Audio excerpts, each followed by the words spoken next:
Now, in the last lecture, we talked of myocardial infarction. Hope you remember infarction is the result of the occlusion of the coronary arteries. As a result, a certain area of the myocardium is not receiving the blood supply because of deprivation of the oxygen. That particular area is damaged. Now, this damage will affect the structural anatomy of the heart. As a result, the ventricle won't be able to contract properly. Then this necrosis or degeneration of the area of the myocardium will also over a period of time will lead to stiffening of the heart muscle. Why? Because of simple concept of remodeling, and remodeling is uh, basically applied to dilatation. Other than that, due to the passive stretch. So there are some structural changes which are mainly due to proliferation of connective tissue cells that lead to the stiffening of the area of the heart. Now, if there is stiffening, heart won't be able to neither contract properly and relax properly. So when it is not able to contract properly, we call it systolic dysfunction. When the ventricle is not able to relax, we call it diastolic dysfunction. So these types of dysfunction, both these types of dysfunction are seen in heart failure. Now, the myocardial infarction, we also talked of two types of MI, the non-ST elevation MI and ST elevation MI. Now, hope you remember that the line of treatment of both type is same, except fibrinolytics, they are not injected in non-ST elevation MI. Fibrinolytics are not given in non-ST elevation MI. Reason is number one, the clinical evidence shows that there is no benefit of giving fibrinolytics. Number two, the blockade in the coronary is not 100%, it is less than 100%. So slight perfusion of the myocardium is happening. So there is not point giving the fibrinolytics. They are only given if there is a 100% blockade, which leads to transmural infarction. As a result, you are getting the ST elevation. It's because of the transmural infarction. But in non-ST elevation MI, usually it is subendocardial. The transmural infarction is not seen. That is why it is a non-ST elevation. So fibrinolytics are not indicated. One, there is no 100% blockade. Clinical evidence is lacking. Third, in non-ST elevation MI, it's mainly the platelet-rich blockade, right? So the antiplatelets will be more effective than fibrinolytics. So just try to remember these 3 points. And antiplatelets like aspirin and clopidogrel are indicated in both varieties, ST elevation as well as non-ST elevation MI. So this myocardial infarction, if not treated promptly, ultimately can lead to involvement of more area of the heart, which can subsequently lead to heart failure. So what is heart failure? That simply means the failure on the part of the heart to eject the blood out. As a result, the tissues and organs are not receiving the proper amount of blood which is required for their metabolic demand. So heart failure occurs when the cardiac output is inadequate to provide the oxygen required by the organs. So that's why we label it as heart failure. Now, if you see on the slide, it is a clinical syndrome which results from structural or functional impairment of ventricular filling or ejection of the blood. If there is a structure issue, which usually happens, number one, because of the myocardial infarction, Number two, excuse me. Number two, because of prolonged or sustained hypertension over a period of time, that is number of years, leads to a complication called LVH, left ventricular hypertrophy. So that is again a very important reason that the thickening of the ventricular muscle is there. If thickening is there, it won't be able to relax properly during diastole, and the ventricle won't be able to contract during systole. So this is a structural deformity which happens. Functional impairment. Now, since it is not able to contract and relax properly, the cardiac output will be decreased. That is, the ejection fraction will be decreased. If the ejection fraction decreases, the organs of the body won't be able to receive the adequate amount of blood which is required for their metabolic demand. Now, what signs and symptoms are seen in heart failure? What happens to actually the patient, or the patient comes with what kind of complaint? So the most important. Because someone is asking that is the heart failure or the cardiac arrest are same. No, cardiac arrest simply means when the heart stops functioning. So heart failure is an ongoing process. These are two different terms. Please don't get confused. Which are seen in the patient is dyspnea, difficulty in respiration or breathing. There is shortness of breath. There is fatigue. Now, can you guess why the patient is getting this? The reason for getting this symptom is since the systolic function is affected, heart is not able to pump the blood out. So blood remains in the ventricle. If the blood remains in the ventricle, it won't be able to receive blood from the atrium. And then ultimately in the left side, what will happen? That blood will backflow in the pulmonary circuit, causing pulmonary congestion. So if pulmonary congestion is there, obviously there will be difficulty in breathing. Cough will happen, the most important symptom. Cough, difficulty in breathing, and shortness of breath. When the patient takes a walk, it is very difficult because the patient gets breathless. He starts coughing. So this is a very important cardinal symptom of heart failure.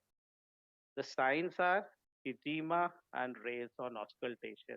The crepitations, which are heard bilaterally if you auscultate the patient of pulmonary congestion or patient having pulmonary edema. So it's very characteristic. So you must have seen some patients in the hospital, specifically in ICU, who are either propped up or prefer to sit on the bed rather than to lie on the bed. Reason is if when they lie down, their lung circuit again gets congested. It's difficult to breathe. So they will prefer to sit in the bed rather than to lie down. That's why the backrest is given to them. So just by looking at the patient, specifically if he's elderly, you can make a diagnosis the patient has got heart failure. That is one of the differential diagnosis. There can be other reason also. So the most important symptom is dyspnea, fatigue, and shortness of breath. Signs are edema and rage or crepitations which are heard in the during the auscultation. Now, since we have already talked of it, heart is unable to pump sufficient amount of blood to meet the metabolic demand of the body. So we label heart failures as two varieties. One is the low output failure, other is a high output failure. So the most important variety is the low output failure. Now this low out failure is most commonly seen, and 90% or more than 90% patient they belong to this category. That means there is low cardiac output. Either or both ventricles are involved. There is low cardiac output with normal metabolic demand. Other variety is the high output failure. Now hope you can guess when it happens.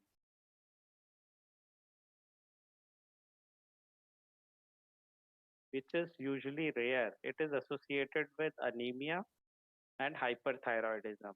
Here, the metabolic demand is high. As a result, heart has to pump or have to be very effective to fill the metabolic demand. That leads to the failure. Now, just try to understand that in low output failure, metabolic demands are normal, but still heart is not able to supply the blood because of its structural and functional incapability. Whereas in high output failure, here the metabolic demands are high. There is no issue with any structural or functional capability of the heart. Just because the demand is high, heart tries to pump extra blood, he has to work extra. As a result, chances are that may land up in a failure. So that is the high output failure. So here we are more concerned with this variety, the low output failure. So it could be right-sided heart failure or left-sided heart failure. Right-sided heart failure usually is seen in the patients who have right ventricular infarct, or it has also been observed that left-sided heart failure over a period of time leads to right-sided heart failure too. So as a result, a patient usually have both the components over a period of time. So what happens in right-sided heart failure? That some blood is retained in the right ventricle. So the ventricle is unable to accept blood from the periphery. Right-sided, the blood comes from the veins. So it is unable to accept the blood from periphery. As a result, fetal edema ensues. Fetal edema is very characteristic sign of heart failure if it is bilateral pedal edema. Plus, there will be jugular vein distension, which is again characteristic of right-sided heart failure.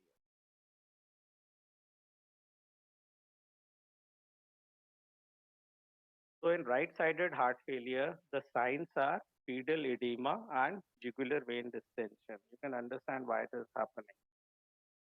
Now, let's talk of the left-sided heart failure. In left-sided heart failure, the blood is retained in the left ventricle because the left ventricle is not able to contract properly, ejection fraction is decreased. So the amount it is receiving, which is called end diastolic volume, certain portion of this or certain volume of end diastolic pressure is thrown out with each stroke, and we call that ejection fraction, right? So what is ejection fraction? The stroke volume upon end diastolic volume. So here the blood is retained in the left ventricular. As a result, the left ventricle is unable to accept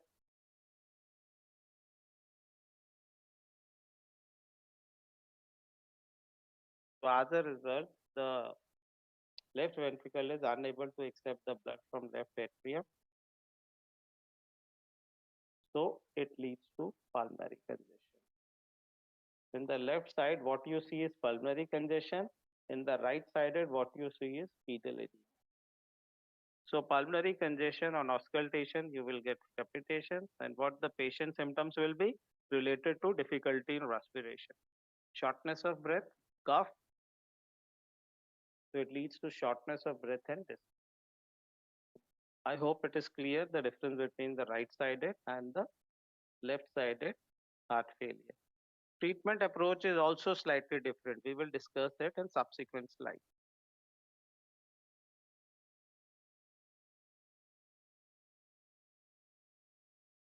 So we know that the cardiac output is inadequate, provide the oxygen. So heart can go either into systolic or diastolic failure or both. Now, this systolic failure is usually seen in the young patient, not that old, which is mainly due to reduced contractility, and that causes the reduce in ejection fraction. So systolic failure is because of the reduced contractility.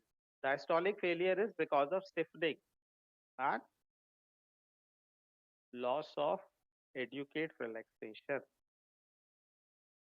So here in systolic, what you are seeing is that ejection fraction decreases. But in diastolic failure, the ejection fraction is maintained. How it is possible? We told you earlier also what is ejection fraction. That is the stroke volume divided by the end diastolic volume. So here the end diastolic volume is also decreased because the heart is not able to relax the ventricles. So the blood what the ventricle are receiving is already less, and certain portion of that less blood is being thrown out. So that's why the EF is maintained. But here in systolic, EF is reduced.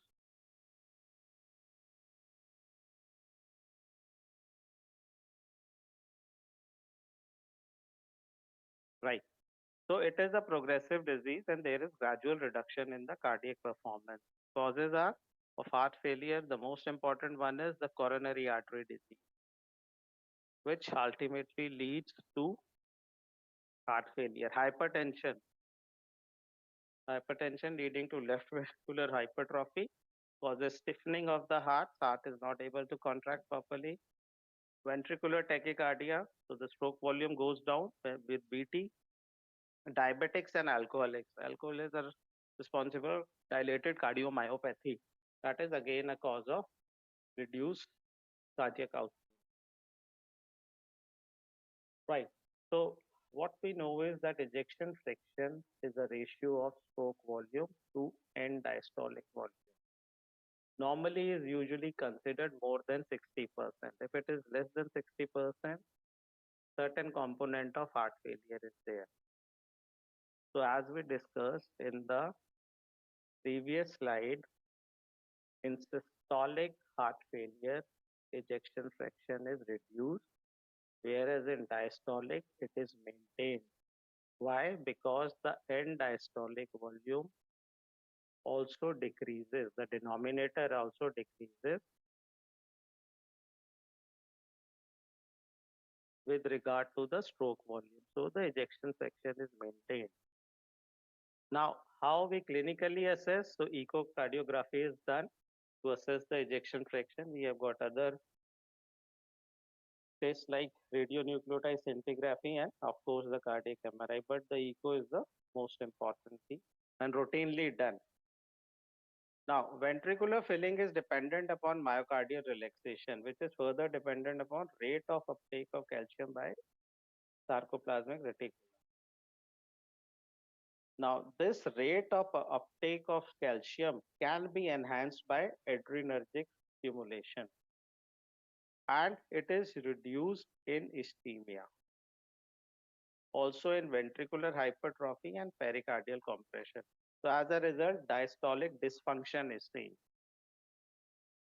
Right, so it's mainly because of the calcium component indirectly being affected by ischemia.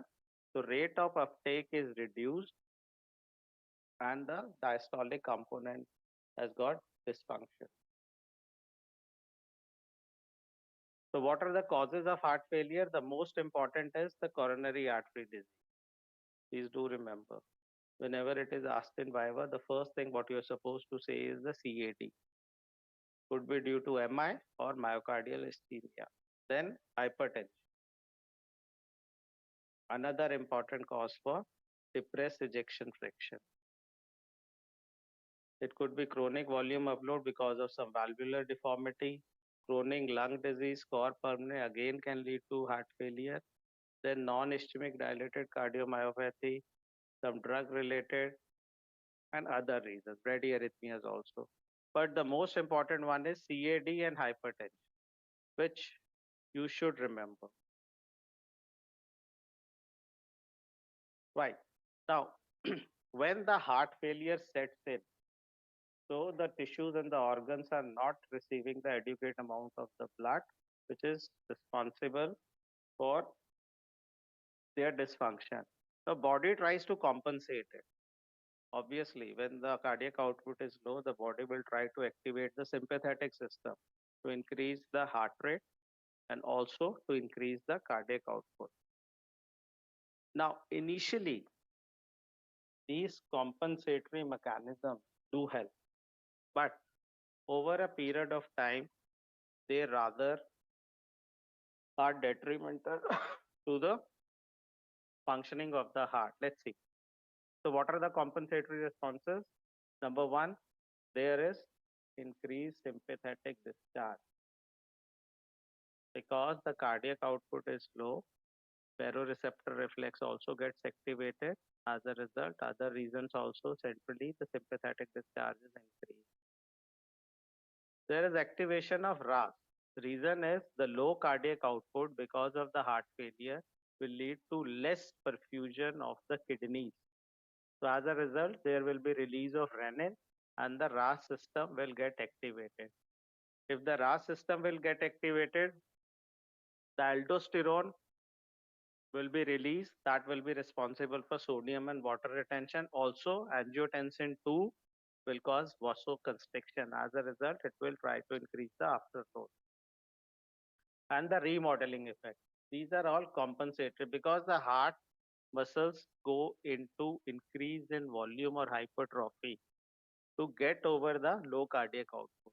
So these are the three important compensatory responses. Let's see in this flow chart. Decreased cardiac output leads to decreased carotid sinus firing, that is baroreceptors. What they perceive is that the blood pressure is low. As a result, they start increasing the sympathetic discharge, which will lead to increase in force of contraction of the heart, increase in heart rate, and increase in preload by constriction of the vein. So as a result, the cardiac output up to some extent increases because of this compensatory effect. On the second side, low cardiac output leads to decreased renal perfusion. Whenever there is decreased renal perfusion, the renin is released from the JG cells. If there is increase in renin release, angiotensin 2 will go up. That will lead to vasoconstriction. As a result, afterload will increase and it also causes remodeling. So these are the important, although as I told earlier, initially it is helpful to maintain the cardiac output, but over a couple of weeks and months, it becomes detrimental. We will talk about it in next slide.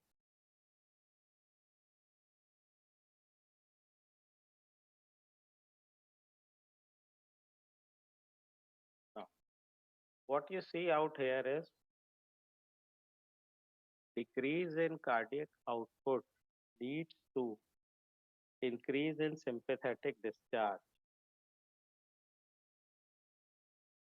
So decreased cardiac output, it activates the production of these transmitters. There is increase in non-adrenaline, angiotensin 2 is increased, endothelin is also increased. As a result, what happens? Increase in afterload. If there is increase in afterload, the ejection fraction will decrease because heart has to pump more forcefully the blood because the arteries are constricted. So he has to work harder. So that reduces the, it's already a failing heart. So it's difficult for the heart to work harder. If there is decrease in ejection fraction, that leads to decrease in cardiac output. Then again, as a compensatory response, these transmitters are increased, further leads to increase in afterload, which will cause decrease in ejection fraction, decrease in cardiac output. Again, this cycle goes on. So what you are seeing is a downward cardiac performance in a spiral fashion. So as a result, a new state of cardiac depression is set in. So these compensatory mechanisms only lead to the decrease in the cardiac performance over a period of time. The same thing is represented here in the graph. What you see in the x-axis is left ventricular filling pressure. On the y is the left ventricular stroke. Now this red line represents the normal range. You know the Frank-Starling law? As the filling of ventricle is increased, more amount of blood is thrown out because of the stretch of myocardium, right? So, but that is applicable to certain limit. After that, it goes into the heart failure. So this particular line goes down. This is the one point which represents this in this particular figure. Number two is this state, and the B is this particular blue line, which is represented as decreased cardiac performance of function. So a new state has been set in. Earlier, the graph was here. Now it has reached to this level. If it keep on further happening, it can even the patient might land up into the shock. But since the pharmacotherapy is started by giving some inodilators, which improves the cardiac functioning of the heart, and vasodilators also, so it is maintained at this level or slightly improve in functioning. The new graph comes somewhere here. So that is the role of pharmacotherapy, to improve this graph. Hope it is clear.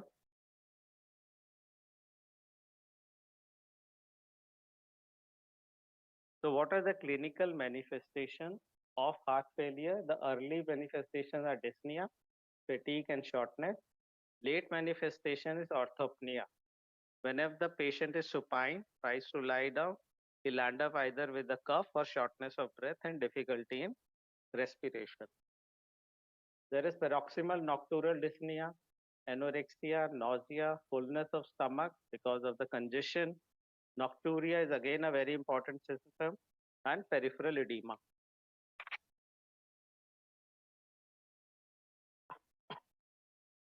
Now, as per New York Heart Association, they have classified heart failure into 4 classes.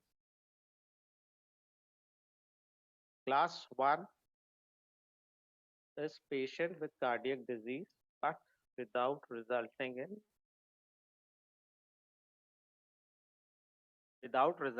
in limitation of physical activity. So that means the ordinary physical activity does not cause any fatigue or palpitations or dyspnea. That means patient can have a slow walk, right? So physical activity is not affected much. It's more of a asymptomatic variety in class 1. Class 2, here slight limitation of physical activity is there, because whenever a patient takes a walk, after taking some amount of some certain steps, he start getting breathless. So they are comfortable at rest, but start getting fatigue, palpitations, dyspnea after some walk has been taken, a couple of steps. So they come under class 2, but they are comfortable at rest. Class 3, here there is a marked limitation of physical activity. They are comfortable at rest, but less than ordinary activity causes fatigue and all these symptoms. In class 4, it's inability to carry any physical activity without discomfort. So it's a severe variety where certain drugs are to be given, which we will discuss it later. So class 1 is usually asymptomatic. You can say class 2 is mild, class 3 is moderate, and class 4 under severe heart failure, where inotropic drugs has to be given. Now, this is a biomarker which is very much is being done to assess or monitor the therapy also. BNP, pro N-terminal proBNP. So the level is very much assessed to monitor the therapy. It is very characteristic of heart failure. If the patient has got this particular marker, B-type natriuretic peptide. Right. So coming to the pharmacotherapy part. So we are over with the pathophysiology part. Hope it is clear that once the heart failure sets in, the body tries to compensate. But over a period of time, these compensatory mechanisms do prove to be detrimental. And pharmacotherapy is very much required. And Okay, someone is asking whether proning is going to help here. No, sorry, the proning won't improve the oxygenation because your lungs are fluid filled, so it won't help in such a case. the patient's heart failure over a period of time start getting more episodes of acute decompensation. So whenever they get these acute decompensation attacks, they have to be hospitalized and have to be given diuretics and inotropes. That is very important. So many patients in the in the emergency, they come with acute left ventricular failure. So the symptom is the cough, difficulty in respiration, shortness of breath. So on auscultation, you will find the crepitation. The first line of therapy to be given, what is your objective, therapeutic objective out here? An acute left ventricular failure, which leads to pulmonary congestion, is to decongest the lungs. That is our therapeutic. So to decongest the lung, we have to give diuretic, most important group of drugs. We will talk about it in subsequent slides also. So if you see, the group of drugs are mentioned here, which are used for the treatment of heart failure. You have ACE inhibitors and ARB.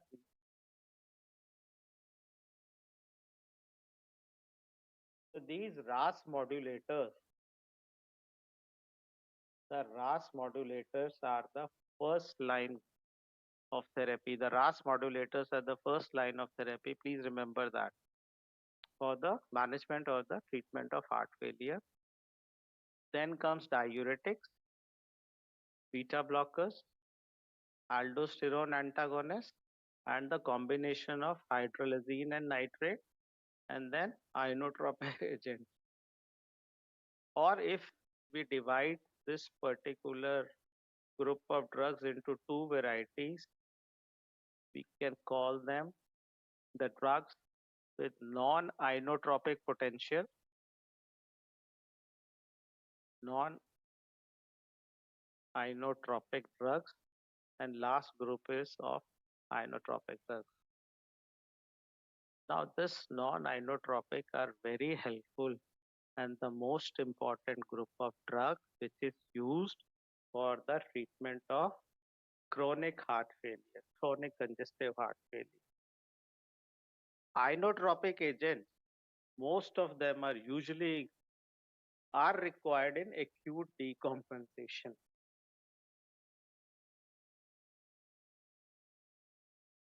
Acute decompensation, these inotropic drugs are required. What are the various inotropic drugs? We will talk about it later. Please remember that the first line of therapy is the RAS modulator. Now, can you guess what these RAS modulators will do in heart failure? They are antihypertensive as far as we have studied.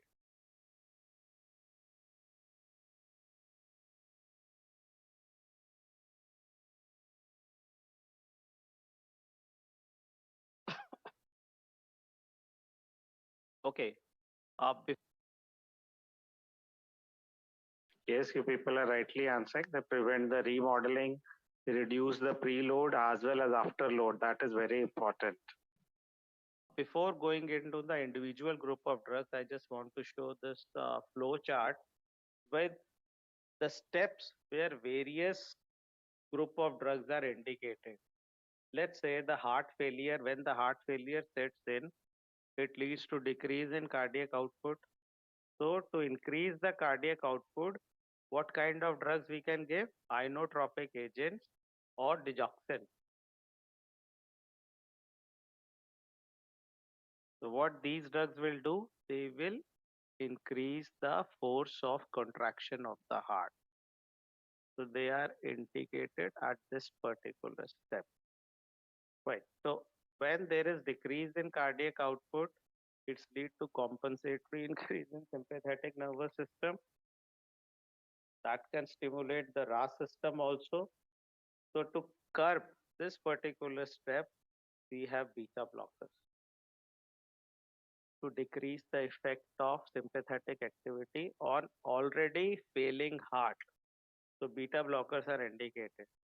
Now you can think of that beta blockers will further reduce the force of contraction of the heart. So how they can be helpful in heart failure, right? So rather they will be more damaging. But the answer is no. And what is the reason? We will discuss later on, right? So we know that the RAS system gets activated as a compensatory mechanism. So we have to curb this RAS system. For that, we have renin inhibitors, ACE inhibitors, and ARB.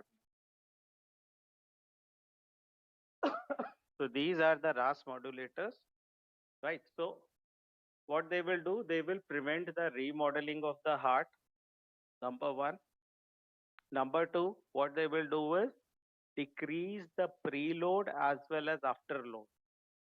So the reason for decrease in preload and after it is their vasodilatory property, because angiotensin 2 is not being synthesized, which is a very potent vasoconstrictor. When angiotensin 2 is not being synthesized because of these drugs, there will be vasodilatation. This vasodilatation will decrease the afterload and preload. Now, the decrease in afterload, how it will help a patient who has got a heart failure. So decrease in afterload will help the heart to pump effectively because there is no resistance from the arterial side. So heart will be able to pump the blood effectively. So this is a advantage of using a drug which decreases the afterload. Now, what about the preload? When there is less of preload, less volume of blood will reach the heart. When less volume of blood will reach the right side of the heart, less oxygen will be required. There will be less ischemic changes. Less work will be done by the heart. That will again be helpful for functioning of the heart, which is already in failure state. That's why these RAS modulators, so these RAS modulators are the first line of therapy in the treatment of chronic heart failure. Then you have spironolactone.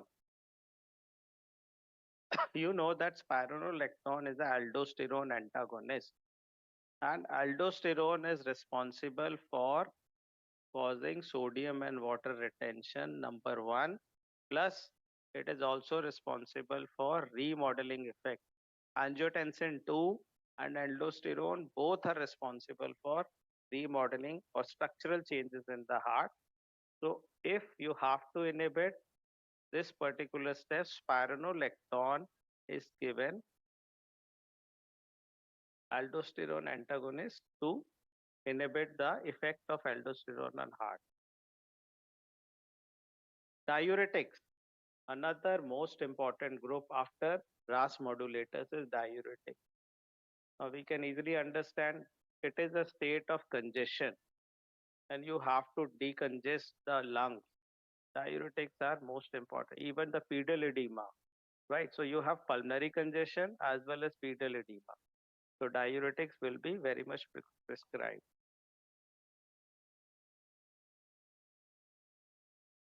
Please remember that here spironolactone is not being given as a diuretic.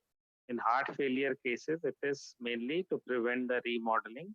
And the data has shown that it is a very effective drug and mortality is also affected. So RAS modulators, spironolactones have an effect on decreasing the mortality. Whereas drugs like inotropes, they only alter the hemodynamic part. Mortality is not that much affected. That's why these RAS modulators are the first line drugs. So the inotropic agents, remember that they are mainly needed in acute decompensation. Exception is digoxin, which is not the first line of drug. It is only prescribed if the patient is not responding with combination of RAS modulators and diuretics. That means if the patient is symptomatic even after giving RAS modulators and diuretics, then as a third line, digoxin is given. It's not the first line of therapy.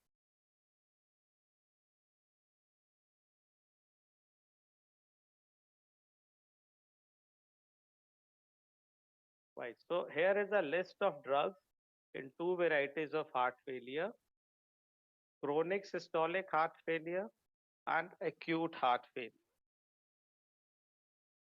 First, let's talk of chronic systolic heart failure. So as I told you earlier also, diuretics, aldosterone antagonists, the RAS modulators, along with beta blockers and cardiac glycoside, which is digoxin, and vasodilators, they are very much indicated here. So here, the first line of therapy is the RAS modulators along with diuretics. Aldosterone antagonist is also given in low doses. The role of beta blockers, we will discuss it later. Then we will also talk of the digoxin. In case of acute heart failure, the most important drug is diuretic. Please remember that when I say diuretic in heart failure, I only mean loop diuretic. Now, during the lectures on hypertension, I told you that thiazides are indicated in the treatment of hypertension and loop diuretics are indicated in the treatment of heart failure.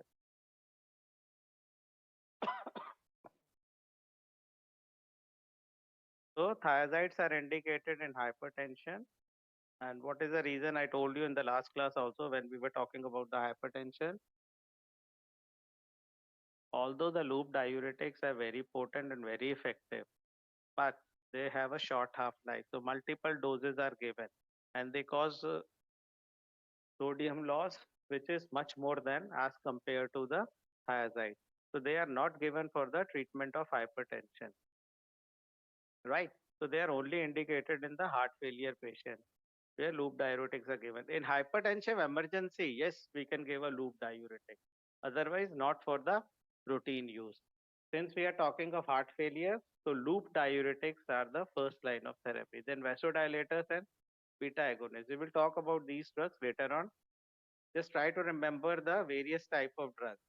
Now in acute heart failures, you can see the RAS modulators have no role. So if you get a prescription or something where the diagnosis is acute heart failure, please avoid writing the ACE inhibitors or ARBs. They don't have any role. When it comes to acute, the diuretics becomes the first line of therapy. That is a loop diuretic.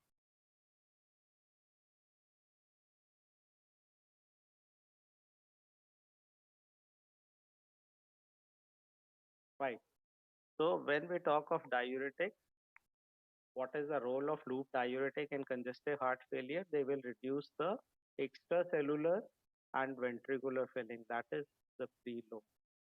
Also, they reduce the pulmonary edema, which is a very important, they have a very important role in reducing the pulmonary edema because it is responsible for causing the difficulty in breathing. Also, they reduce the cardiac size because of loss of water and also improve the pump functioning.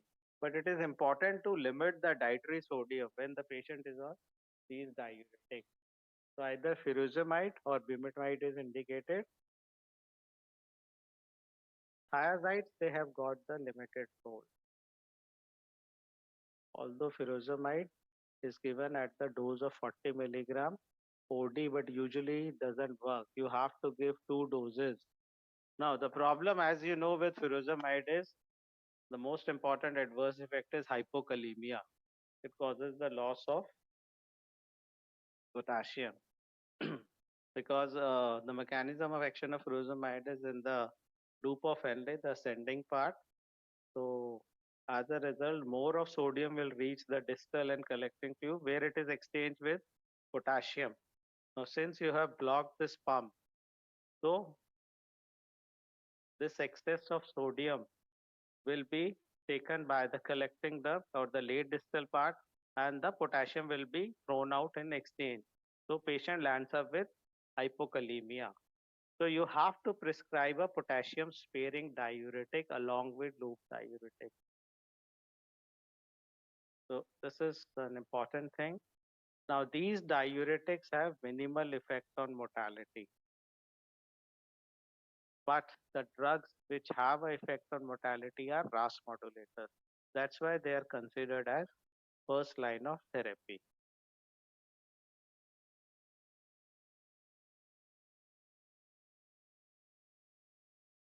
Now, when the patient is in decompensated state, that is acute left ventricular failure, the first line of therapy is IV diuretic, the loop diuretic, furosemide. So usually the bolus dose is given, it can be given up to 100 milligrams. And since it is a high ceiling diuretic, the increased dose will have increased effect also. So IV furosemide is the treatment of choice for patient of pulmonary edema because of the acute left ventricular failure. So it will decongest the heart, it will shift the fluid in the lung from pulmonary to systemic circuit. Number two, when we give the diuretic furosemide in an injectable form, that is when it is given intravenously, there is a release of prostaglandins in the pulmonary circuit, which have a further vasodilatory effect, and again it helps in shifting the blood from the pulmonary to systemic circuit. So these are the two important effects of furosemide. One, the water loss. Second, the release of prostaglandin. Now the people who are getting, or the patients who are getting the diuretics for chronic heart failure, it has been observed that prolonged use of these loop diuretics at times lead to diuretic resistance. It could be mainly because of compensatory increase in sodium absorption or bowel edema and decreased motility of the intestine, which reduces the splanchnic blood flow. As a result, there is decrease in absorption of the drug plus decreased renal perfusion due to vascular depletion and low cardiac output is also attributed as a causative mechanism for diuretic resistance. So nothing much can be done about it. What we can do is to add a thiazide to a loop diuretic if it happens, although it happens in very few patients, not all the patients.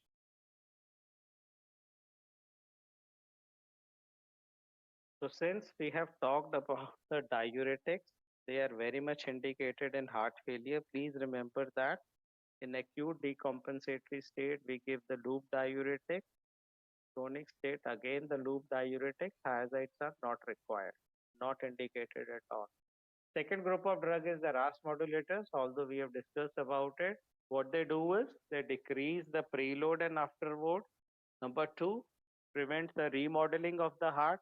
Number three, the mortality effect is taken care of. They decrease the mortalities. Number of studies have shown the clinical evidence is in favor of RAS modulators. So since we know that RAS play a central role in pathophysiology, so reduction of effect of angiotensin 2 as well as aldosterone is cornerstone in the treatment. So what are the benefits of giving RAS modulator? It will decrease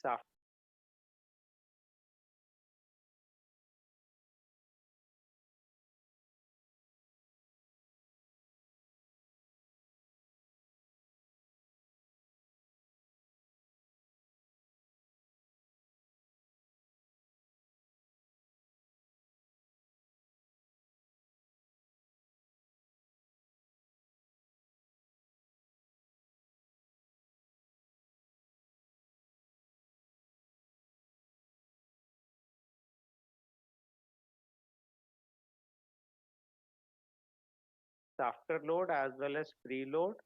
Number two, it will prevent the remodeling of the heart. So structural changes will be taken care of. If the structural changes of the heart are taken care of, the systolic and diastolic dysfunction will be minimized. And they also lead to increase in bradykinin, which leads to stimulation of nitric oxide production, which is vasodilatory, again will be helpful for its functioning, and decrease in mortality, which is again very important point for prescription of RAS modulators. So whenever you get a kind of question that what is the rationale of using ACE inhibitors in heart failure, or explain why the RAS modulators, ACE inhibitors or ARB is given. So you have got these 4 points.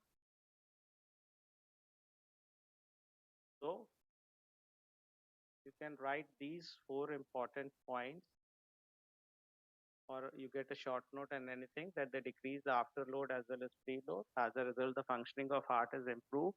Less of resistance is faced by the heart when the afterload is decreased.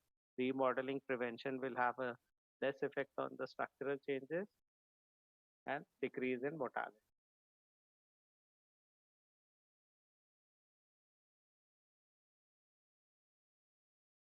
So like we can prescribe ACE inhibitors, which are a preferential arterial vasodilators. What they do is they decrease the afterload, which results in increased stroke volume. Because the resistance is decreased, heart can function properly. Then decrease angiotensin 2 and aldosterone, reduce the salt and water retention, causing decreased venous return and preload. So it will prevent the post-infarct adverse ventricular remodeling, improve survival, combination with spironolactone is beneficial. Right, so this is an important point. The only thing which you have to take care, or which the physicians or clinicians have to take care when they prescribe spironolactone along with ACE inhibitor, is hyperkalemia, which can happen. So very low doses of spironolactone are prescribed because it is a potassium sparing diuretic. ACE inhibitors are also known to cause hyperkalemia, but this hyperkalemia only sets in if the patient has taking some potassium rich diets, or the renal dysfunction is there. In those subset of patients, only hyperkalemia as an adverse effect is seen with ACE inhibitors. Otherwise, routinely, it is not seen. But since you are prescribing spironolactone along with ACE inhibitor, there is slight increase in chances of hyperkalemia. So monitoring has to be done. Over a period of few months, the samples has to be taken for assessing serum electrolytes.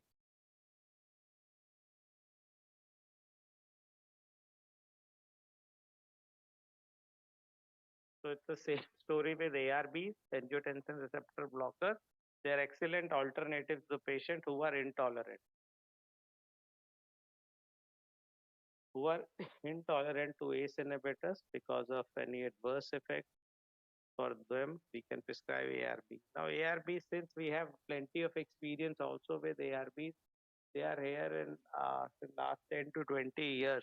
So they can also be prescribed as a first line of therapy. Combination of aldosterone antagonist is additive, leading to significant increase in ejection fraction and quality of life. Angiotensin 2 acts on the AT2 receptor, which leads to the positive effects also. Now we have discussed this point when we talked of the RAS system, and it improves the survival. So no matter it's a ACE inhibitor or ARB, both of them have got the same beneficial effect.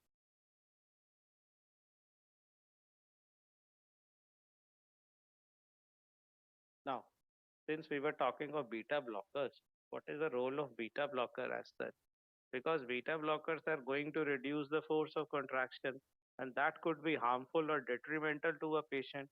So what is the reason why this particular group of drug is prescribed? Earlier it was believed to be counterproductive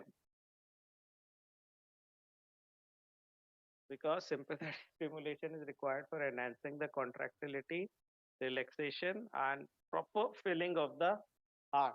Now, if you curb this sympathetic stimulation, can it be harmful for the patient? It was also seen that the long-term sympathomimetic use leads to increased mortality. So then what is the role of these beta blockers? Now, it has been observed in many studies, the low dose beta blockers are very beneficial, and they decrease the mortality in congestive heart failure. Here are the three important drugs: carvedilol, metoprolol, and bisoprolol.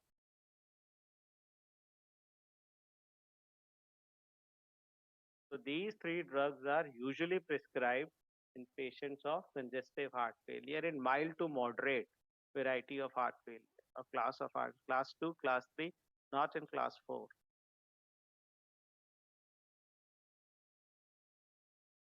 right? So what the beta blockers do, they reduce the mortality, one, by reducing the heart rate and improve the filling. Now, this is a very important point. Since the heart remains in the diastole for more number of time, as a result, the filling of the heart is improved. And you know that during the diastole only, the blood is supplied to the myocardium. So if the heart is in the diastole for more amount of time, more filling will happen and the cardiac output will also increase. So that is the job of beta blocker. Number two, they increase the ejection fraction because the filling is improved. Number three, they inhibit the proliferation of myocytes. Again, the effect on remodeling, because the effect of epinephrine and norepinephrine on the beta receptors present in the heart will be inhibited. And norepinephrine is also responsible for causing the remodeling. So beta blockers inhibit the proliferation of the myocyte. As a result, they have the role in prevention of remodeling. The structural damages or structural changes which happen will be taken care of. They decrease the apoptosis also, that is cell death. They decrease the frequency of tachyarrhythmias, which can happen in a patient of heart failure. Because the electrophysiology of the heart will be disturbed because certain area of the ventricle is damaged. So the wave of depolarization will be redirected. That can lead to arrhythmias also.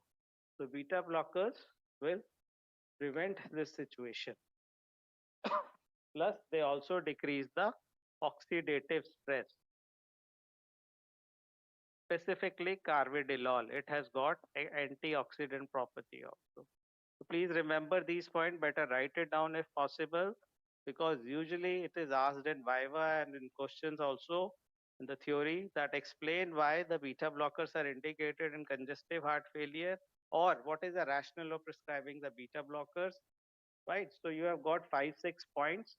Reduce the heart rate and improve filling, increase the ejection fraction, prevent the remodeling by inhibiting the proliferation of myocytes, decrease apoptosis, decrease the chances of arrhythmia, and oxidative stress.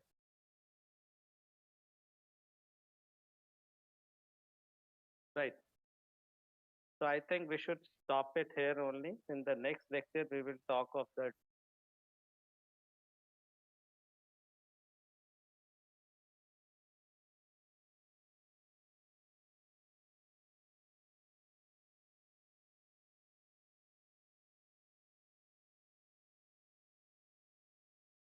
Okay, so we will just break for 2 minutes, then we will start with the our continuation of this particular topic. Just a break for 2 minutes.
Good morning, everyone. So we will be starting in next 2 to 3 minutes. What I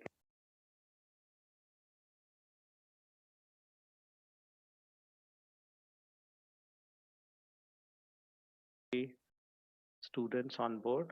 Just give us 2 more minutes. Thank you.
Okay, my humble request to all the students that in next lectures, kindly log in 10 minutes or 5 minutes beforehand.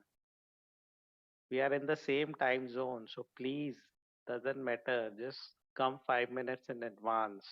Otherwise, we have to give extra time to it.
Okay, let's begin pharmacotherapy on heart failure. So, just before that, let's recapitulate what we talked in the last lecture.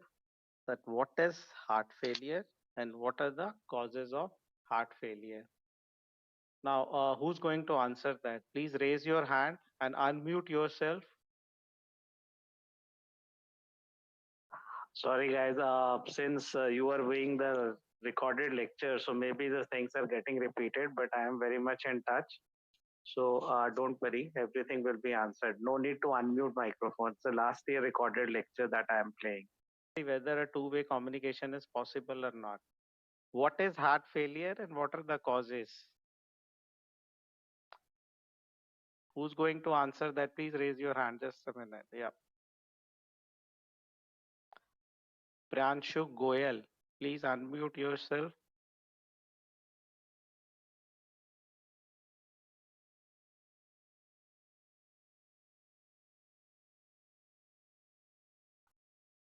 Just don't bother about it.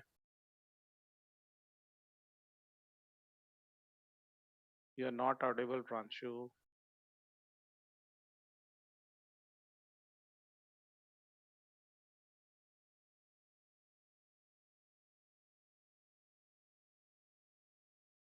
Anyone else, please take the attempt.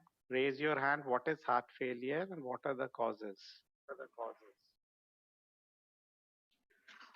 You can write in the question section. Yeah, just put in 2 types of heart failure.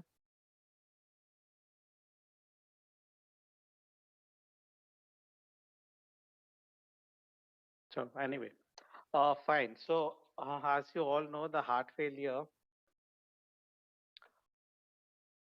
was the disorder where the cardiac output is low and the various organs are not receiving the adequate amount of blood or oxygen to carry out their metabolic demands.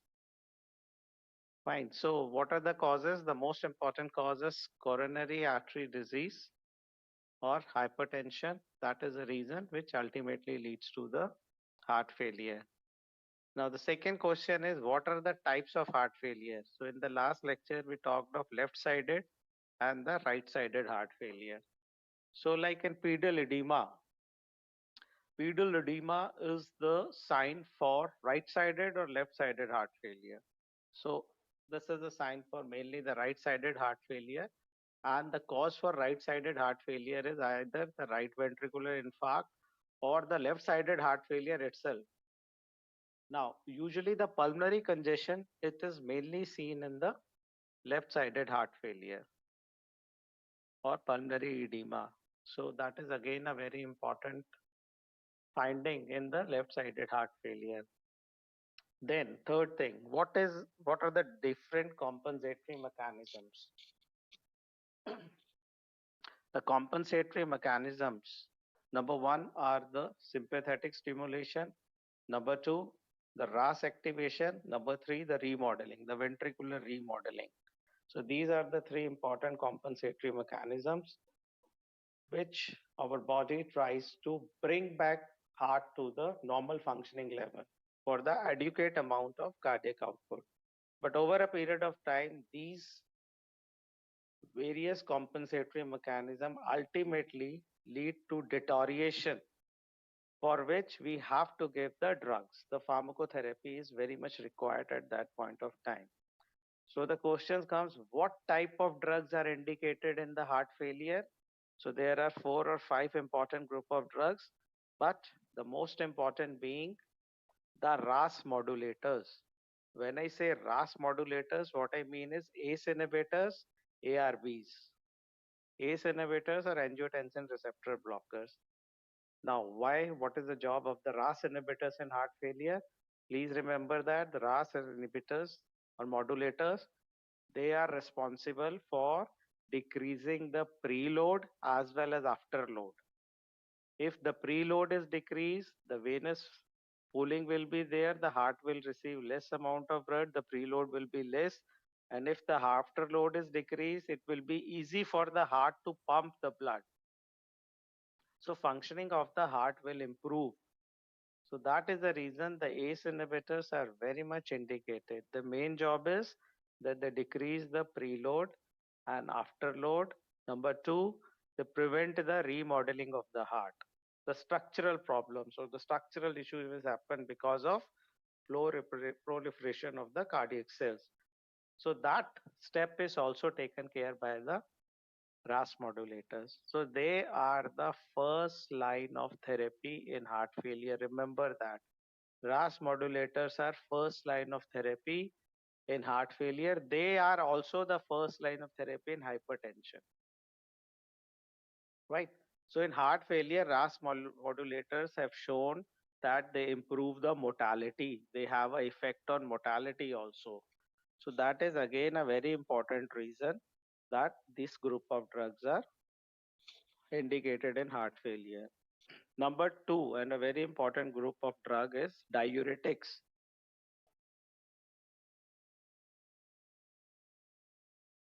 So why diuretics are prescribed?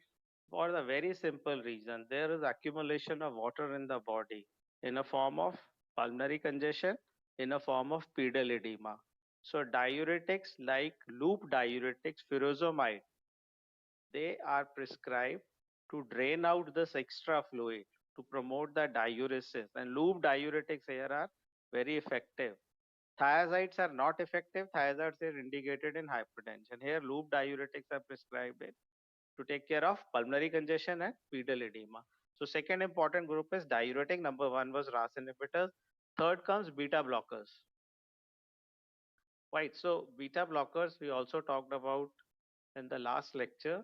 That beta blockers, what they do is they have an effect on mortality also, along with the ACE inhibitors. So they reduce mortality by reducing the heart rate and improve filling. This is a very important point.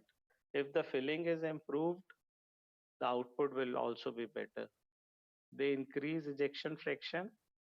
They inhibit the proliferation of myocytes. They decrease apoptosis, decreasing the frequency of arrhythmias. That is a very important role, because the portion or the part of the myocardium is damaged.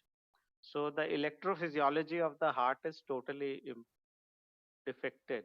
So when the wave of depolarization take around, then what happens? There is an obstruction in between. So whenever there is an obstruction, the re-entry phenomena take place. We will talk of re-entry phenomena in the subsequent lectures. So this re-entry can lead to arrhythmia. There are very high chances of arrhythmia post myocardial infarction, right? So beta blockers usually prevent these kind of tachyarrhythmia. Plus beta blockers also decrease oxidative stress, specifically this drug carvedilol. It has got antioxidant property. So the drugs or the beta blockers which are indicated in heart failure are carvedilol, metoprolol and bisoprolol. These are the three important beta blockers which are used.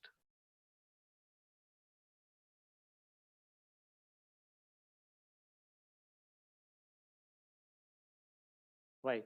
So metoprolol, as you all know, it has got a short half-life. So as a result, at least 2 doses are required. And we have an extended release preparation. So once a day is also there. Now, but it is very important if the blood pressure of the patient is less than 100 millimeter mercury, the systolic one, then beta blockers are not prescribed. Or the heart rate is less than 45 or 50. Then again the beta blockers are not to be prescribed. This is very important. Then other drug is carvedilol, which is a non-selective beta and alpha 1 blocker. So vasodilatation will happen. 25 milligram twice daily is the dose. And this drug has shown 65% reduction in the mortality. It also improved the exercise capacity. So it's a very important drug for patients of heart failure. Another point is that these drugs are recommended for use in less than 35%. That is ejection fraction we are talking of. If the patient has got the ejection fraction less than 35 or 40%, these drugs are to be prescribed. And also in the category of class 2 and 3 of New York Heart Association.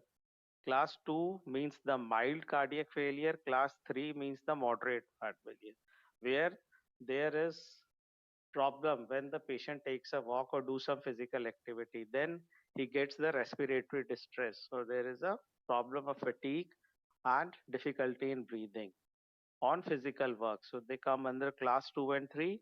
So beta blockers are very much indicated in these class, but they are not indicated in class 4 New York Heart Association classification, because it is a variety of severe heart failure where the heart is already compromised and we can't afford to give beta blockers. So they are not indicated. Plus, if the patient is asymptomatic or having a asymptomatic left ventricular dysfunction, again there is no need to give beta blockers.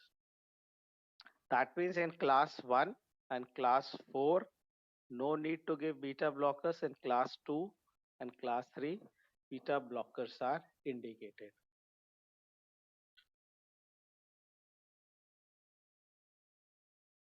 Right. Now, another important group of drug is cardiac glycosides, and the drug is digoxin or digoxin. Now, this drug is obtained from this purple foxglove flower. Now, what is the role of this drug?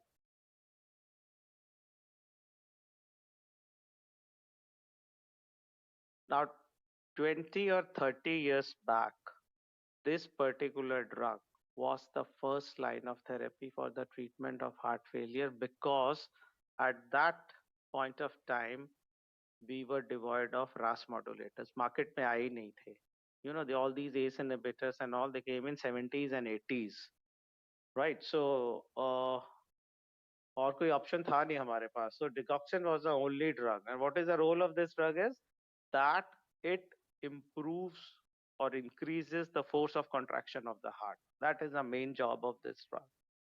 So if the force of contraction of the heart is increased, so more of the ejection fraction will take place and the body will receive the adequate amount of blood which is required for metabolic functioning. So the main function of digoxin is to improve the cardiac contractility. So this drug will be helpful in systolic failure, but it won't be helpful in the diastolic failure. So that was one of the limitation.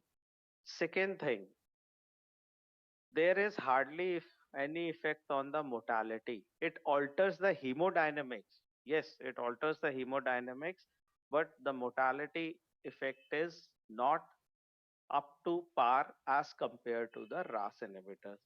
That is the reason now this drug is relegated as third line therapy in the treatment of heart failure. When I say third line, what I mean is the first line is ACE inhibitors, the second is the diuretics. If the patient is symptomatic even after ACE inhibitor and diuretic combination still not responding, then this particular drug is added to the therapy. Please remember that. I'll repeat again. Digoxin is only prescribed if the patient is symptomatic with ACE inhibitor and diuretic combination. Still, he is having the symptoms. Even after taking these two drugs, then this particular drug can be added to the therapy.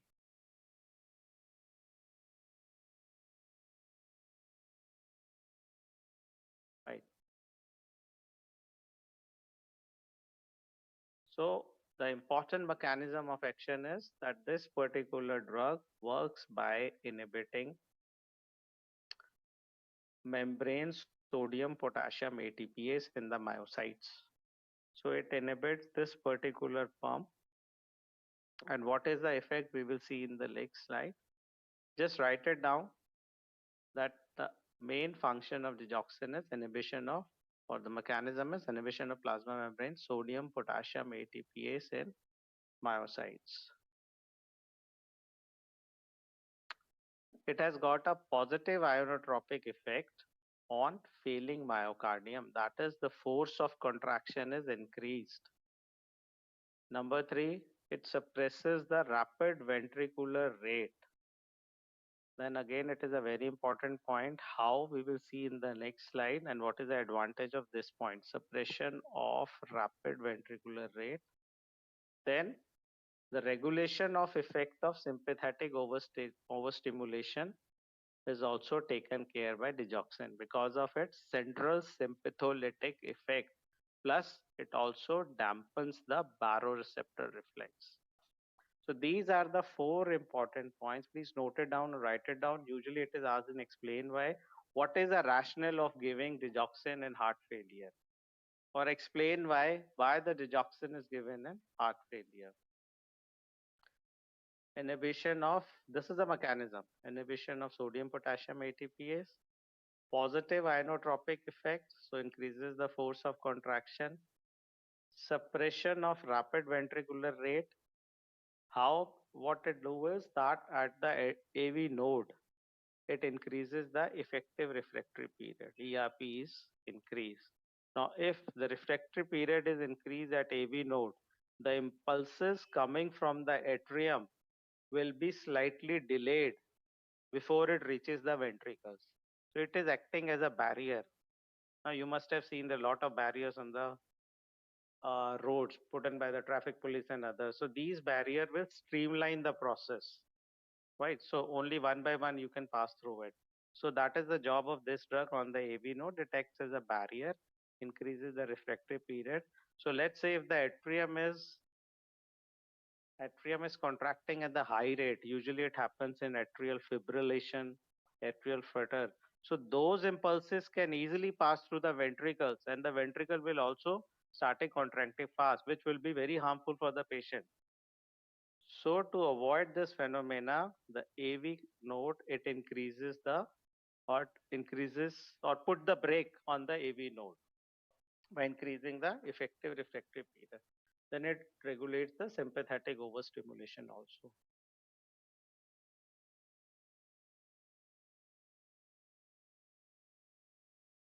Okay. So what you see here is the myocyte. Try to understand the mechanism of digoxin. This is a myocyte and the various pumps. This is a calcium pump. This is a calcium channel. What you see is a sodium calcium exchanger. Now this is your target, sodium potassium ATPase. You have a sodium channel and this is Circa. You all know it sequester calcium and then release it. Now the release of calcium for Circa is responsible for causing the systole or the contraction of the heart. Now let's look or concentrate here. Sodium potassium ATPase. What is the function of this pump is to expel sodium and potassium is taken in, right? So the job of this function pump is to throw out the sodium in exchange with potassium. And what is the job of this exchanger, the sodium calcium exchanger? It throws out the calcium and take the sodium in polarized state. In depolarized, the function is reverse. For the simple reason, depolarization will lead to systole, right? So you need the calcium inside. So the function is reverse. Here the sodium will be thrown out, calcium will be taken in. Now let's say we have given the digoxin to the patient. As a result, there is an inhibition in activity of this pump. If this pump is inhibited, what will happen? The sodium won't move out. It will get accumulated here. So concentration of sodium will increase in myocyte. Lot of sodium will be there. Now, if the concentration of sodium increases in the myocyte, this will stop functioning. The sodium calcium exchanger won't function because already lot of sodium is inside. There's no point in taking the more of a sodium inside, right? So if the sodium is not coming inside, the calcium won't move out. So if the calcium won't move out, there will be accumulation of calcium. So there will be accumulation of this calcium also inside. And then what happens that during depolarization, this extra sodium will start moving out with the exchange of calcium. So more of calcium will come in. Again, the calcium will start accumulating. So accumulation of sodium inside indirectly leads to the calcium accumulation also. And this extra calcium will ultimately move into SR, sarcoplasmic with the help of SERCA. And during the systole, it will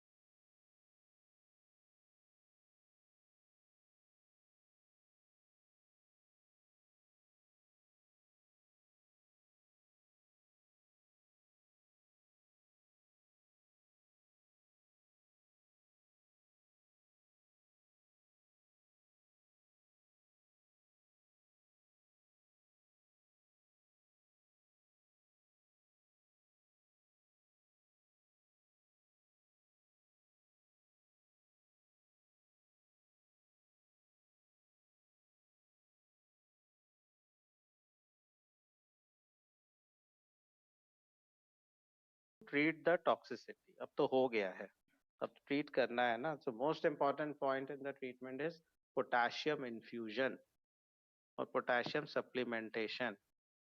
Orally अगर आप दे रहे हो तो pot chlor नाम से एक salt आता है potassium का. It's a liquid which is given. Otherwise injectable potassium is given. But what is the role of potassium? It is a digoxin toxicity. Why you are giving the potassium? Because the high extracellular potassium decrease the binding of digoxin to its pump, sodium potassium ATPase. So it brings the conformational change in this enzyme. As a result, the binding of digoxin is decreased to this particular enzyme. A kind of competitive inhibition is also seen. Decrease the binding of digoxin to sodium potassium ATPase. As a result, it will antagonize digitalis induced automaticity. So potassium is very important for the treatment of digoxin toxicity because it decreases the binding of digoxin to its target. What is the target? Potassium ATPase. Right, so potassium infusion is very much indicated. What else to be done? If the patient develops ventricular arrhythmia, then intravenously we have to give lignocaine. That is the treatment of choice in ventricular fibrillation and other kinds of ventricular arrhythmia.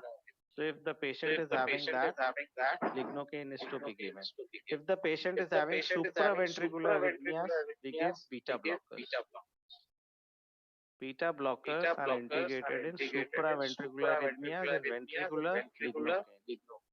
If there is AV block, then atropine is a drug. Antimuscarinic drug is required here. In the case of AV block, atropine is to be given. Ultimately, we give digoxin antibody. It comes in the name of Digipine. It is a digoxin immune fab. That is the antigen binding fragment. So this digoxin antibody is also given if required. Otherwise, symptomatic treatment is by giving the potassium infusion. If arrhythmias are there, lignocaine, supraventricular में beta blocker, AV block atropine, and ultimately this Digipine. Please note it down. Usually it is asked what is the role of potassium in digoxin toxicity or why potassium supplementation is given.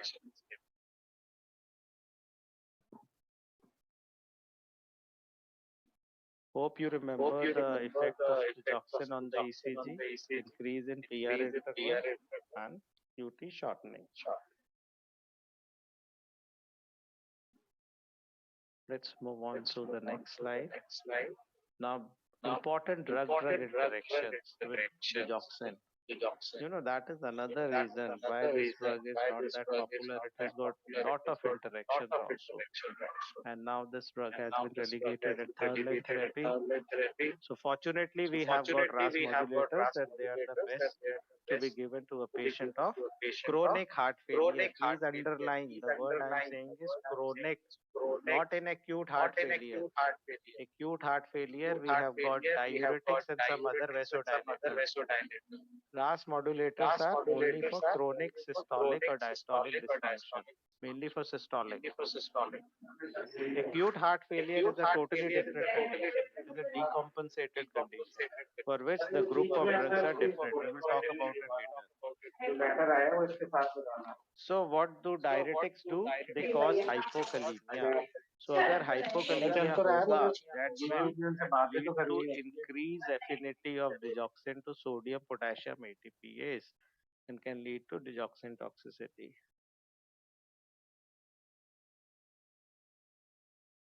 So potassium levels have to be maintained. It's very important. Diuretics cause hypokalemia, which predisposes the patient to toxicity. So I told you na 3 points when the patients are rendered or predisposed to digoxin toxicity. Number one was if the patient is having renal dysfunction. Number two, if high doses are being given. Number three, diuretics. If the patient is on diuretics, so chances of hypokalemia are high. So that can result into predispose the patient to digitalis toxicity. So अगर आप diuretics दे रहे हो, so along with that give potassium sparing diuretics.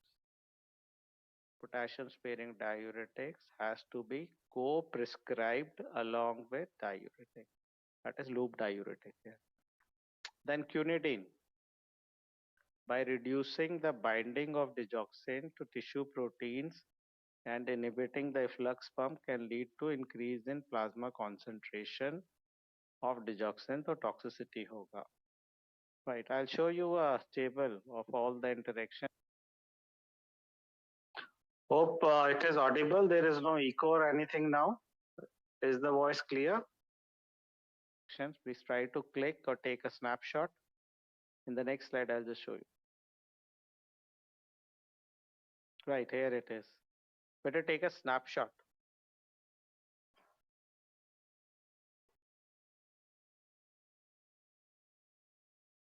So, what are the mechanisms and drugs which can cause enhanced digitalis cardiotoxicity? So, drugs like amiodarone, it is antiarrhythmic, quinidine is an antiarrhythmic drug, verapamil, calcium channel blocker, some antibiotics like tetracycline and erythromycin. So, this group of drugs, what they do, they displace digitalis from protein binding sites. So if the drug is displaced, the level in the blood of digoxin will increase. That can lead to toxicity. Number two, the drugs like diuretics, loop diuretics, or thiazides and steroids, they decrease the level of potassium, cause hypokalemia. So if the hypokalemia is there, again the patient can develop enhanced digitalis toxicity. So one is this group of drug. The mechanism is displacement. Second, this group of drug and the mechanism is hypokalemia. Then some calcium salts have synergistic action and again can lead to digitalis cardiotoxicity. So is catecholamine, succinylcholine, they can cause arrhythmia if given to a patient who is on digitalis. So this group of drug and this group of drug are very important and can lead to digitalis toxicity. Now there are some drugs which can decrease the digitalis effect. Drugs like enzyme inducers, phenytoin, phenobarbital, what they will do? They will increase the metabolism of digoxin. So all CYP inducers, phenytoin, phenobarbital, since they are enzyme inducers, they will increase the metabolism of digoxin. As a result, the effect of digoxin will decrease.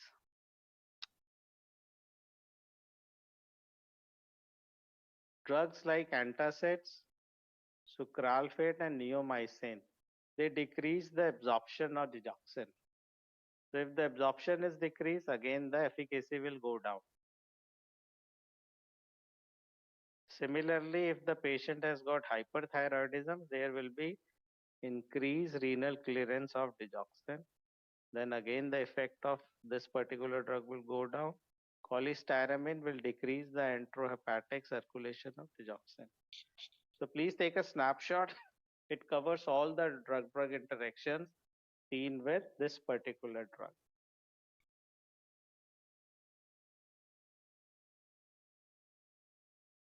So important mechanisms are displacement from protein binding site, hypokalemia, here decreased absorption, here increased metabolism.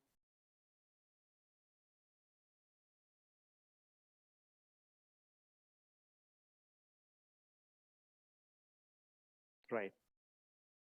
Okay, now here is a group of drugs which is indicated in acute heart failure. So we have talked of chronic heart failure where RAS modulators are the first line of therapy. Then of course diuretics, beta blockers and digoxin, four drugs. In acute heart failure, which is a decompensated stage, and there is pulmonary congestion.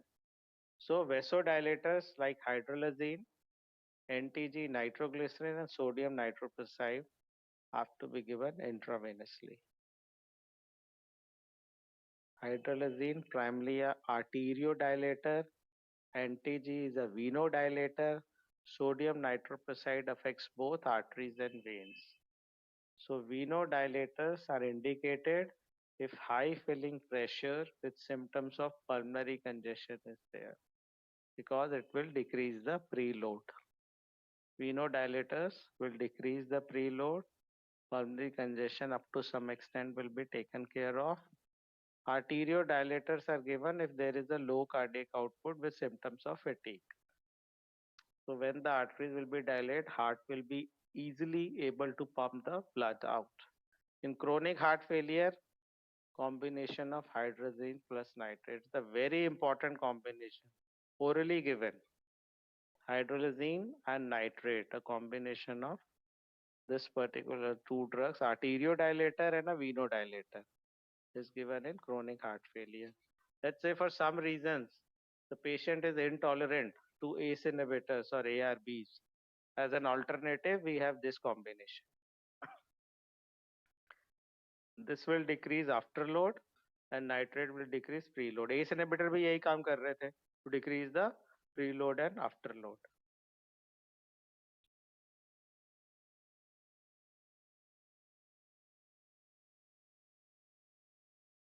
So what the vasodilators do, they reduce the pulmonary congestion, preload and afterload. Hydralazine, they improve the renal function, hence indicated in renal insufficiency along with nitrates. And nitrates plus hydralazine are very beneficial. They also reduce mortality. Right? So the drug or a group of drugs which have an effect on mortality, number one is RAS modulators, that is ACE inhibitors and ARB. Number two, beta blockers. And number three, now this combination, nitrates with hydralazine. So the drugs which have no effect on mortality is number one diuretics, number two digoxin. इनका कोई खास role नहीं है mortality पे. But symptomatic improvement is there. They do alter the hemodynamics. As a result, they are given along with the other drugs. So nitroprusside is given in a critically ill patient who has a heart failure. It improves the cardiac output and renal blood flow, and no tolerance is seen. Tolerance is seen with glyceryl trinitrate or NTG, but not with nitroprusside. Nitroglycerin is given intravenously in low concentration. It will dilate the veins. The main indication is left ventricular dysfunction due to myocardial infarction, also used in non-ischemic cardiomyopathy. Ischemic में तो करते ही करते हैं, but it is also indicated in non-ischemic cardiomyopathy. Hydralazine, since it is the arteriodilator, will reduce the afterload. Augmentation of forward stroke volume will take place, often used in patients with renal dysfunction who are intolerant to ACE inhibitor. The only issue is that 3 to 4 doses are given in lupus. That is a very important adverse effect of this drug, hydralazine. That is a negative point of this drug. Okay, so the last topic in heart failure is cardiogenic shock. ये होता क्या है और क्यों होता है? Cardiogenic shock. It is a clinical condition of inadequate tissue perfusion, that is the and organ perfusion due to the cardiac dysfunction. Here, the patient has BP or systolic BP less than 80 to 90 millimeter of mercury, or mean arterial pressure 30 millimeter of mercury below the baseline. But you concentrate here. If the systolic BP goes below 80 or below 90, then the patient is labeled as having a cardiogenic shock. There are some other diagnostic criteria I'll just show you in the next slide. So the low cardiac output state with life-threatening end organ hypoperfusion and hypoxia, ineffective stroke volume, along with inadequate circulatory compensation, it can contribute to the shock. Now, what happens as a compensatory mechanism? The body releases nitric oxide, peroxynitrate. These are free radicals. Some interleukins are released, and tumor necrosis factor. All they contribute to the shock. Vasodilatory effects, inflammatory effects. They can all deteriorate the condition. And the most frequent cause of cardiogenic shock is acute MI with left ventricular dysfunction. Mortality is very high, 27 to 51%. It's a very difficult condition to treat. Patient has to be admitted in CCU and has to be monitored regularly. So here is a criteria for diagnosis of cardiogenic shock. Clinical criteria is systolic BP less than 90 millimeter of mercury for equal to or more than 30 minutes. And to control the blood pressure, catecholamines are given. That is norepinephrine, which is mainly given, or dopamine. So if the catecholamines are required to maintain the BP, then again it is a criteria for diagnosis of cardiogenic shock, along with clinical pulmonary congestion. कैसे पता चलेगा? Auscultation and echocardiography. Also, there is impaired end organ perfusion, which leads to altered mental status. Disorientation will be there, cold, clammy skin and extremities, and low urine output, less than 30 milliliter per hour. So these are the important diagnostic criteria, and the patient has to be given injectable drugs. कौन से जो inotropic drugs हैं और vasodilators. Inotropic drugs which improves the force of contraction of the heart.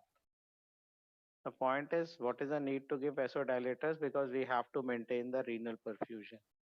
We will see the group of drugs which are indicated for the treatment of cardiogenic shock. So what are the signs and symptoms? Hypotension, absence of hypovolemia. Right, so central venous pressure measure करके we can get the idea whether the patient is hypovolemic or not. Usually they are not, but it's the heart is not functioning properly. That is the reason they are getting hypotension, along with vasodilation what they have. Tachycardia is there. Clinical signs of poor perfusion like oliguria, cyanosis, cool extremities, and altered mentation. Here is a group of drugs, vasopressors. Vasopressors or inotropes. These are the drugs, a very important one. Please take a snapshot.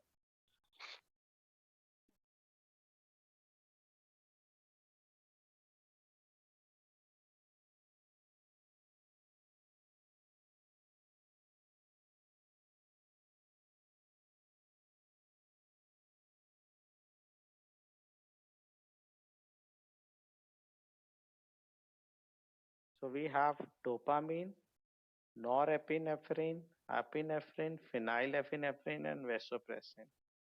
Out of which dopamine and norepinephrine are very important and are used in treatment of cardiogenic shock. Dopamine and norepinephrine are very important drugs. They are used in cardiogenic shock. Now just try to see the difference in the doses and the difference in the response. The effect of dopamine on alpha, beta 1, beta 2, and dopamine receptors. Dopamine receptors are present in renal vasculature and also in brain, of course. So dopamine, when given in low concentration, when I say low concentration, what I mean is 0.5 to 2 microgram per kg per minute. The main effect is on dopamine receptors in the renal vasculature. As a result, the renal perfusion is increased. GFR is increased, but there is slight increase in cardiac output because of its very small effect on beta 1 receptor. A predominant effect is in dopamine receptors of renal vasculature. As a result, renal perfusion is improved. So, when the patient will get this particular, when it should be prescribed, this particular concentration, when the renal hypoperfusion is there, oliguria is there, and chances of kidney shutdown are there, then the dopamine is prescribed in low concentration to improve the renal perfusion, right?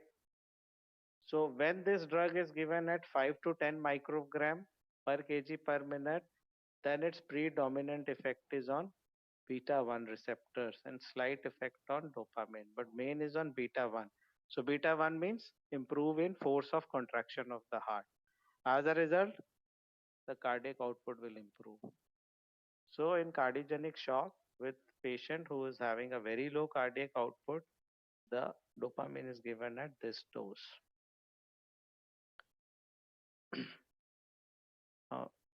Since it has got small effect on alpha receptors, the vascular resistance is slightly in increase, but more important thing is increase in cardiac output. Still at higher doses, 10 to 20 microgram per kg, look at its effects. Now it is on alpha.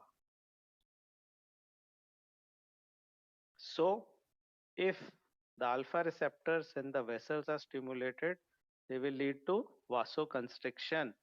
As a result, vascular resistance, systemic vascular resistance will increase. Moderate effect on beta 1 also, as a result, slight increase in cardiac output. So dopamine is given in 3 concentrations depending upon the patient's problem and characteristic. If oliguria is a main issue, we give it at this dose. If the cardiac output is a main issue, we give it. If the patient is in shock, definitely we have to give it high dose so that vasoconstriction takes place and improve in blood pressure takes place. Please remember that 3 important doses and 3 important effect on receptors or varied effect of dopamine at different doses, right? So another drug is norepinephrine. This is the dose, no need to remember the dose, but its predominant effect is on alpha receptors, right? So it is only given in case of shock. And please remember that nowadays in clinical practice, norepinephrine is being preferred over dopamine. The simple reason is that dopamine has some arrhythmiogenic potential. It can cause arrhythmia, so norepinephrine is being preferred over dopamine in the patients who are in cardiogenic shock. Hypotensive shock. Then we use norepinephrine. Then another group we have is inodilators. We have dobutamine, isoproterenol, isoprenaline, milrinone, and levosimendan. These are important. Dobutamine, milrinone, and levosimendan.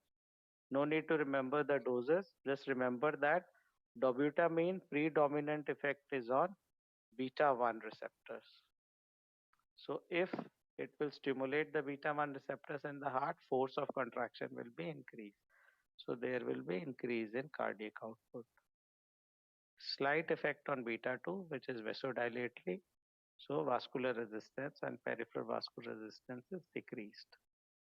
So dobutamine is only indicated if the ejection fraction goes below 20 or 15. Then infusion of dobutamine is given to improve the cardiac output. It has minimal effect on alpha receptors. Remember that dobutamine is very specific for beta receptors.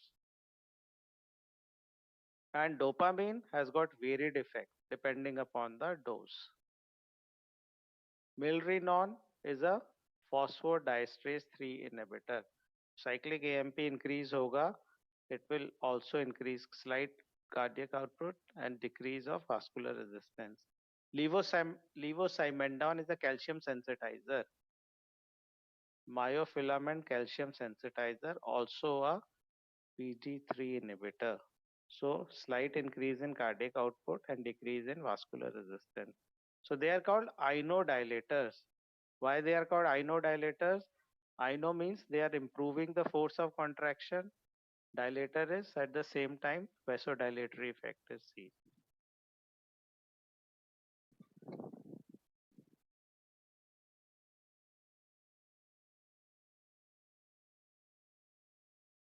Please take the snapshot. It is very important. Lot of questions come through it. So I think let's stop here only. So in the next class. Thank you for attending. It was a bit hectic. Just let me remind you, your next class will take place at 2:30. So there's a break for 1 hour. Have your lunch and relax a bit. So Dr. Razi will take the class at 2:30. Thank you.